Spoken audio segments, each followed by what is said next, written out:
सन्माननीय नामदार दादासाहेब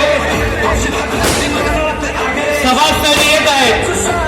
मी सर्व कार्यकर्त्यांना विनंती करतो की दादासाहेबांना व्यासपीठाकडे येऊन देण्याची वाट करून द्यावी। समोर जे उभे आहे मी त्यांना विनंती करतो की खुर्च्यांची व्यवस्था केली, आपण खुर्च्यांवर बसायचं आहे।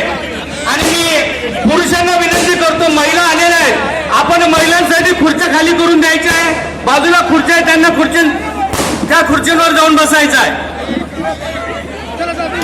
महिलांसाठी खुर्च्या करून द्यायच्या आहेत।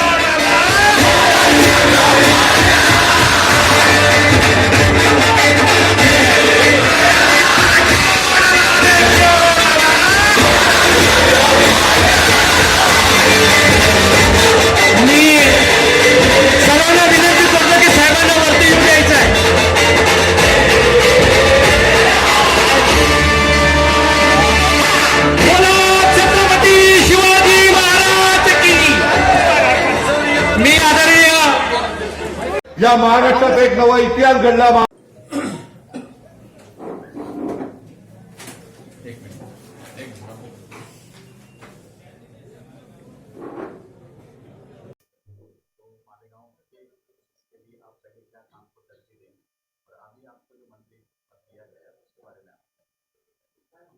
हिंदू हृदय सम्राट शिवसेना प्रमुख माननीय बाळासाहेब जी ठाकरे साहब से मालेगांव पर विशेष प्रेम रहा है।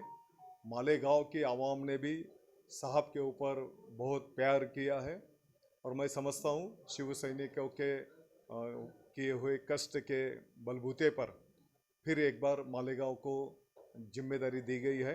मैं शिवसेना सुप्रीमो उद्धव जी ठाकरे साहब, माननीय मुख्यमंत्री महोदय का और युवा सेना प्रमुख आदित्य ठाकरे साहब का शुक्रिया अदा करता हूं।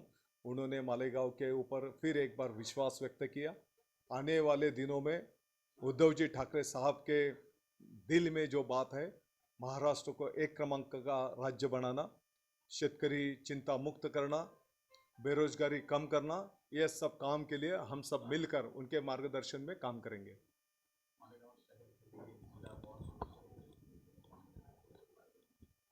मुझे उम्मीद है अभी हमारी सरकार आई है, आने वाले कुछ सालों में मालेगांव जिला निश्चित तौर पर निर्माण होगा।